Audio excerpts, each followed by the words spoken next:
All right, let's talk about the EdD, the Doctor of Education. If you're an educator or some kind of professional who's looking to make a real impact, you've probably heard of it. So today, we're going to break down exactly what this degree is, who it's for, and how it can launch you into the absolute highest levels of leadership. Okay, let's get into it. So let's just start with a big question, right? Are you ready to be the person who doesn't just work in the system, but actually gets to shape it? If you're nodding your head right now, then you're in exactly the right place, because that's what the Doctor of Education is all about. So what is this thing really? Let's get a nice clear definition.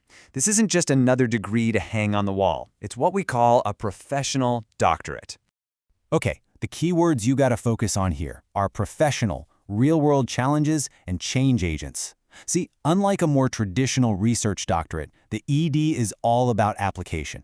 It's designed to give you the skills to tackle the messy, practical, complex problems you actually see every single day, whether you're in a school, a university, or even a corporate training department. And this right here, this just perfectly illustrates what the degree focuses on. At the very heart of most EdD programs is this idea of the problem of practice. This isn't some abstract theoretical question. No, it's a real, tangible issue from your own job. Something like low student retention, or unfair resource allocation, or professional development that just isn't working. That's the problem your entire dissertation will be built around solving. The EdD didn't just appear out of nowhere. It was born from a very specific need. So, way back, the PhD in education was established for scholars. But then, in 1921, Harvard spotted a gap. They realized there was a need for a doctorate for the practitioners, the school administrators on the ground. And that practitioner-scholar split has defined the degree ever since. And today, you've got organizations like the Carnegie Project, or CPAD, that make sure it stays super rigorous and relevant. Okay, so this brings us to probably the biggest, most common question out there. What's the actual difference between an EdD and a PhD in education? Let's get right down to the core distinction. The easiest way to think about it is like this. The EdD is the practitioner's path, and the PhD is the scholar's path. Someone in an EdD program is going to take all the existing research and apply it to solve a real problem. But a PhD candidate, they're trying to create brand new, original research to contribute to the theory itself. So one is all about application, and the other is about origination. Now let's put them side by side and see how this all shakes out. Just look at the target audience. The EdD, it's for people already working, administrators, leaders. The PhD, that's for aspiring professors and full-time researchers. And that difference shapes everything, from the dissertation to, and this is crucial, the career paths. An EdD gets you a job like superintendent or chief learning officer. A PhD is usually the on-ramp to becoming a tenured professor at a university. Oh, and check out the time commitment.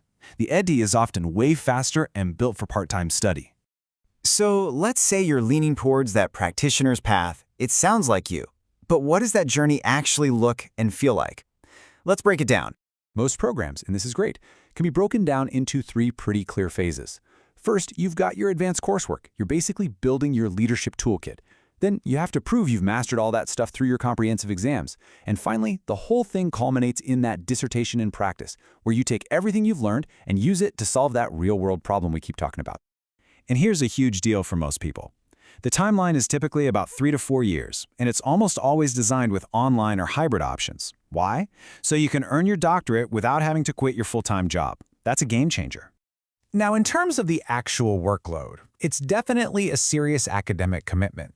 You're usually looking at somewhere between 54 and 90 graduate credits. It really just depends on the university and what you came in with from your master's degree. And what do you need to get in? Well, the basics are pretty standard. You'll need a master's degree and, this is so important, several years of professional experience. But here's the real kicker for a lot of applicants. Because this degree values your practical experience so much, a ton of top programs have completely waived the GRE requirement. All right, let's get to the good stuff. You've put in all the work, you've earned the degree, so what's the payoff? Let's talk about the kinds of career doors an EdD can blow wide open and yeah, the salary that comes with it. I mean, look at these career paths. They are impressive, and they're all over the map. We're talking about the absolute top leadership roles, from running an entire school district as a superintendent to setting the entire academic vision for a university as a provost, or even shaping business strategy as a chief learning officer.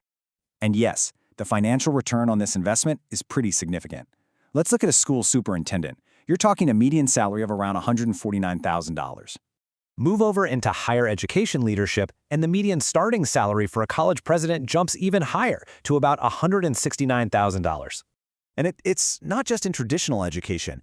Hop over to the corporate world, and a chief learning officer is pulling in a median salary of $156,000. The point is, this degree translates into serious earning potential, no matter which sector you're in.